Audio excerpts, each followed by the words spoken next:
What if I told you that the Atlanta Falcons could be ready to shock the NFL world again on draft night, just like they did with Michael Penix Jr.? What if, instead of following the expected path, they completely go off script, ignore positional necessity, and make the ultimate wildcard move at pick 15? That's the buzz that's buzzing around Falcons Nation, and today we're going to dive into exactly how and why that could happen. And trust me, some of the names that have been floating around as potential surprise picks, they'll knock your socks off. But first, make sure to hit that like button and join us because I'm here to keep you well informed. Now, on to the news. It all starts with a scenario. Let's say the four names most commonly associated with Atlanta, Mike Green, Shamir Stewart, Jalen Walker, and Will Johnson, are out of the game when the Falcons start playing.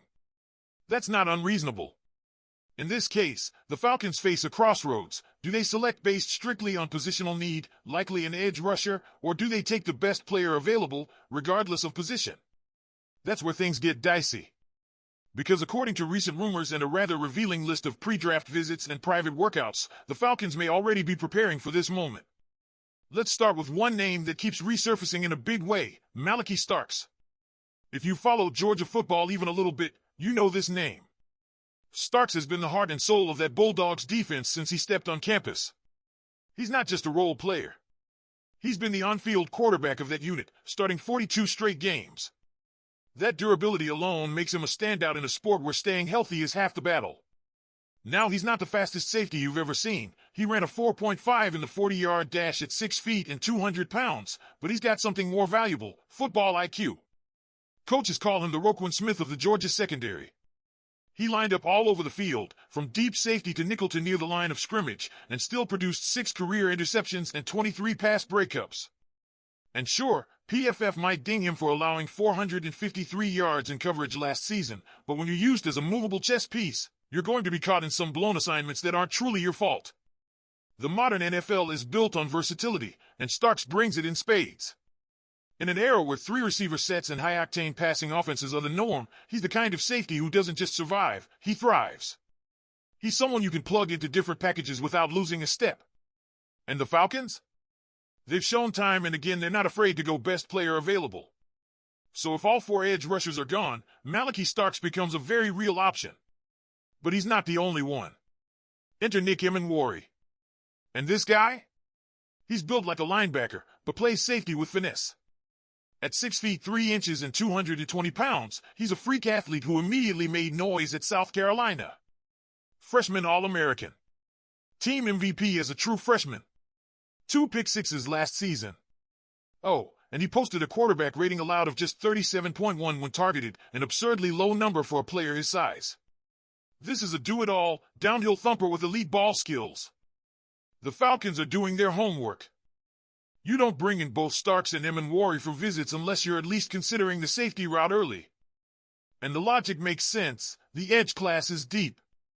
The Falcons could land a starting caliber pass rusher in round 2. But if you wait on safety, you're rolling the dice. Emenwari is projected by many as the best safety in the entire class, and if you pass on him at 15, he might not be there at 43. Still not convinced the Falcons might go off script? Let's talk about the offensive tackles who popped up on the team's pre-draft radar. Yes, offensive tackles. Despite all the noise about Atlanta focusing on defense in the combine and throughout the pre-draft process, 2 names from the offensive side showed up on their visit list, Kelvin Banks and Josh Connolly. Now if you're thinking, wait, the Falcons already have Caleb McGarry and Jake Matthews locked in, you're not alone. But this could be the Michael Penix situation all over again. Remember, no one saw that pick coming, and yet the Falcons pulled the trigger. Could they be thinking one step ahead again? Kelvin Banks has the pedigree. 6 feet 5 inches, 315 pounds. A 3-year starter at Texas who locked down the left tackle spot from day one. But when he went up against elite defensive lines, think Michigan and Georgia, he struggled. 3 pressures, 1 sack allowed. Those aren't backbreaking numbers, but for a first-round tackle, they raise red flags. And then there's Josh Connolly out of Oregon. Slightly smaller at 6 feet 4 inches, 3'11", but more raw, more untapped potential. He's seen as a project with a high ceiling, but probably not someone who can start day one. That's not what you usually go for with a top 15 pick, especially when the tackle class overall isn't considered particularly strong this year. But again, Atlanta brought him in. So the interest is there. Now, why would they even consider a tackle? Think about it. Michael Penix Jr. is a lefty. That flips the entire offensive line dynamic. Suddenly your right tackle, McGarry, becomes your blind side protector. And let's be honest, McGarry has always been more reliable in the run game than in pass protection. If the Falcons want to protect their investment in Penix, building depth or even competition at that spot makes some sense. But this is where it gets even more interesting. There's one name that might be the ultimate wild card. A player whose rise through the draft boards has been nothing short of meteoric. And no, it's not a defender. It's Texas Longhorn wide receiver Matthew Golden. Golden wasn't even on most analysts' top 25 big boards at the start of the pre-draft process. Mel Kiper didn't have him in January.